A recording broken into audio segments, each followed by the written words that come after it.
Hala anak, ang kanon anak, o panako na pawong anak.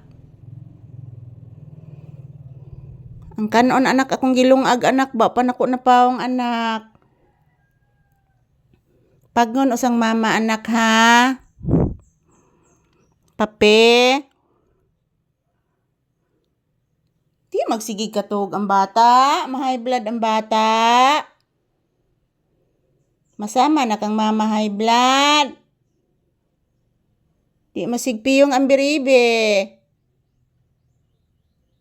Nakasabot si Bibi Papi ko. Nakasabot ang anak ni mama. Bibi anak baya na. Bibi Papi ba na akong pinangga. Nagpiyong-piyong naman sa ni bata. Burit ra ba kayo ni bugin matog. Taganan ko ni gini matog ni bata. Burit kayo ni artista ra ne.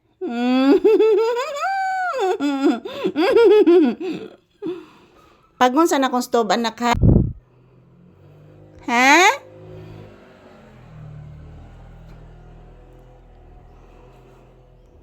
Nipokya to dali-dali ang mata ni Papi. Hala, nagmata ang bata. Bless lang usa mama be.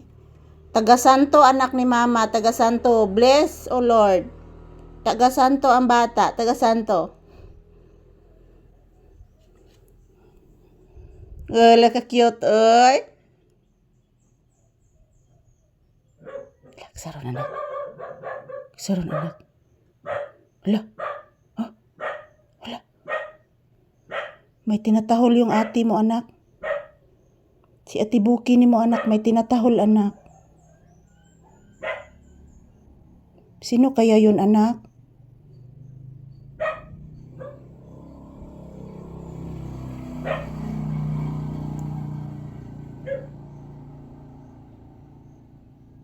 Kinsa ka to anak no? Nagiusig-sige ni Ate Buki ni mo anak.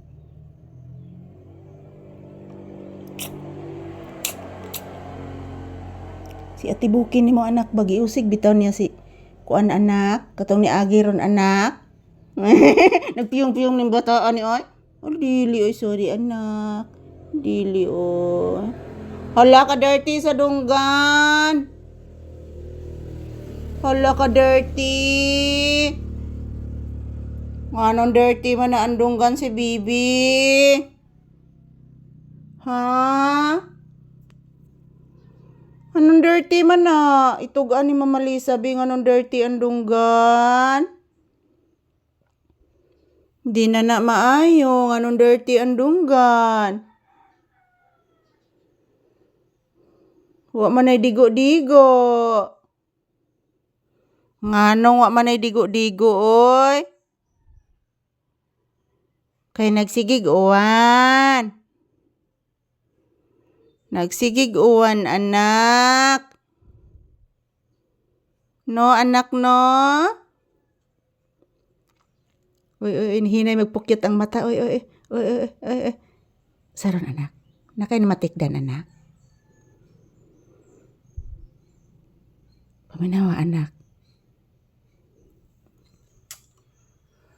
Yan, pawis na naman mga palangga. Early in the morning, pawis na naman. Si Papi guys, palagi lang pong naka-relax po dito sa loob. Kasi umaga pa lang dito. Nak no? Naliara ni tubo si imong bulhibo diri sa imong tiil anak oy. Naulabong na kay imong bulhibo o. Ano na ni bulhibo imong tiil anak? Kaning ilawon sa imong tiil anak ba na bulhibo anak? May gali anak wa ni kato diri anak. Buriton gini mo anak ka oy. Please mama. Thank you so much anak. Buriton gini bata. Buriton gini kong anak oy. Buriton ni bata, buriton. Napabay chicken sobra anak. Kaon na ka anak? Okay. Thank you for watching guys. Have a blessed Friday.